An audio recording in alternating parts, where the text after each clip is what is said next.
Assalamualaikum warahmatullahi wabarakatuh. Hai, balik lagi di YouTube channel UPS PNBJ. Saya Maria akan menemani Anda dalam pembahasan kebijakan pembebasan narapidana di tengah pandemi COVID-19. Kita akan berfokus pada dampak-dampak dari kebijakan ini. Namun sebelum dimulai, saya ingatkan kalian untuk like, comment, dan subscribe YouTube channel kita supaya saya dan teman-teman UPS PNVJ dapat lebih bersemangat lagi dalam membuat konten-konten pembahasan seputaran hukum bagi kalian. Daripada berlama-lama, langsung aja kita ke videonya.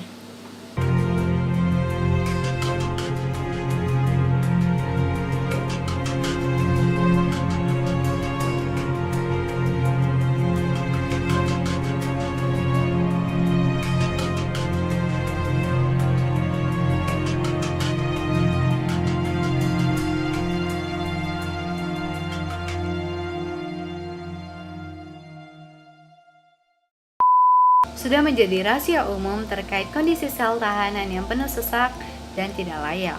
Dalam satu sel berisi puluhan orang yang berimpitan. Pada saat mewabahnya, pandemi ini menjadi momok menakutkan bagi para napi karena peluang menular yang besar. Kondisi ini memudahkan bagi mereka menjadi sasaran virus yang mematikan tersebut. Apalagi di antara mereka sudah berusia di atas 60 tahun dan sudah menjalani masa hukuman setengah dari masa pidana. Permen Kumham nomor 10 tahun 2020 tentang kebijakan asimilasi dan integrasi dalam membebaskan narapidana sebagai wujud antisipasi penyebaran virus corona tercatat pada 20 April 2020 sebanyak 38.822 narapidana dan anak telah dibebaskan melalui program asimilasi dan integrasi. Asimilasi adalah program membina penapi dengan membaurkan mereka ke masyarakat. Sementara integrasi diberikan kepada napi dan anak yang telah memenuhi syarat untuk mendapatkan pembebasan bersyarat, cuti bersyarat, dan cuti menjelang bebas. Menurut data Kepala Bagian Humas dan Protokol Direktorat Jenderal Pemasyarakatan, Rika Aprianti merinci ada 35.738 orang berstatus narapidana kasus umum dan 903 anak. Program integrasi sebanyak 2.181 orang yang terdiri dari 2.145 narapidana dan 36 anak. Menteri Hukum dan HAM pun memberi alasan kebijakan ini. Alasan kemanusiaan. Dia mengungkapkan kondisi di lapas dan rutan sudah masuk kategori over capacity sehingga sulit untuk menerapkan protokol kesehatan untuk mencegah pandemi COVID-19 di lapas.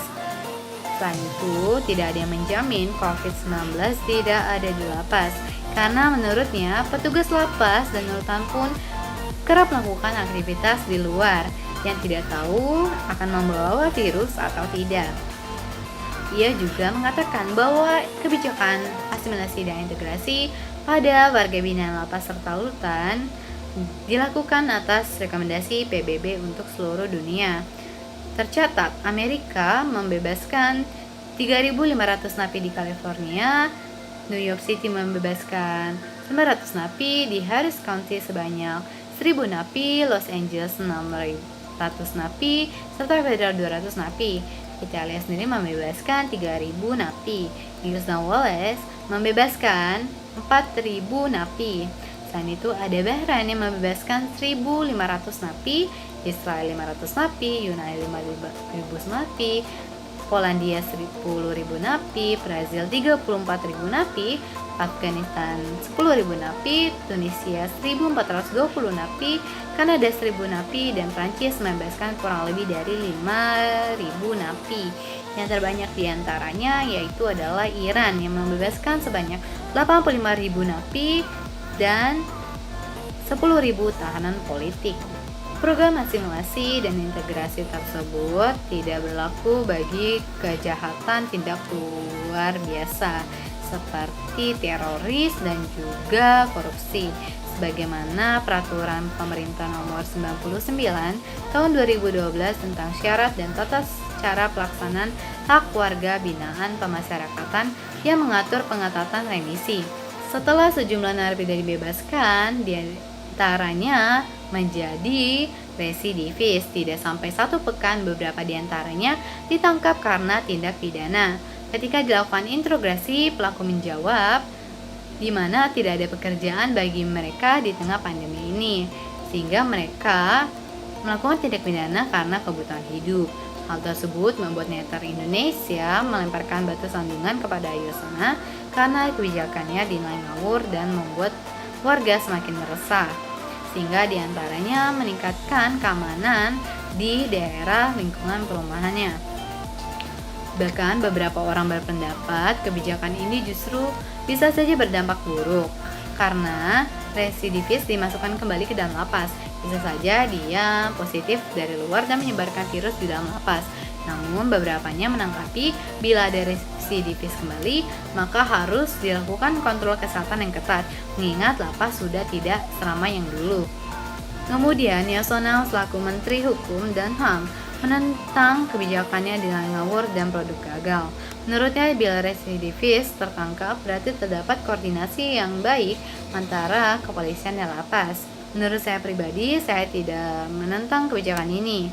Namun, saya rasa perlu ada perbaikan sistem dalam kebijakan ini dalam menangani kasus narapidana supaya tidak menjadi residivis, seperti seleksi dan tes psikotes yang lebih ketat yang dibarengi dengan perketatan keamanan masyarakat, karena kejahatan bukan hanya dari narapidana yang dibebaskan melalui program tersebut, yaitu kontrol kesehatan di tingkat lapas dan rutan guna mewujudkan misi dari kebijakan ini sendiri, yaitu mencegah penularan COVID-19. Jangan sampai sudah dilakukan pembebasan guna mengurangi kapasitas, namun penularan tetap saja ada. Untuk itu, alangkah baiknya pengunjungan lapas dikurangi bahkan ditiadakan untuk sementara ini. Dan petugas lapas sebaiknya dibatasi dalam kegiatan luarnya sehingga mengurangi potensi penularan di lapas maupun rutan. Sekian video dari saya. Semoga pembahasan kita kali ini menambah wawasan kita. Demikian dari saya. Assalamualaikum warahmatullahi wabarakatuh.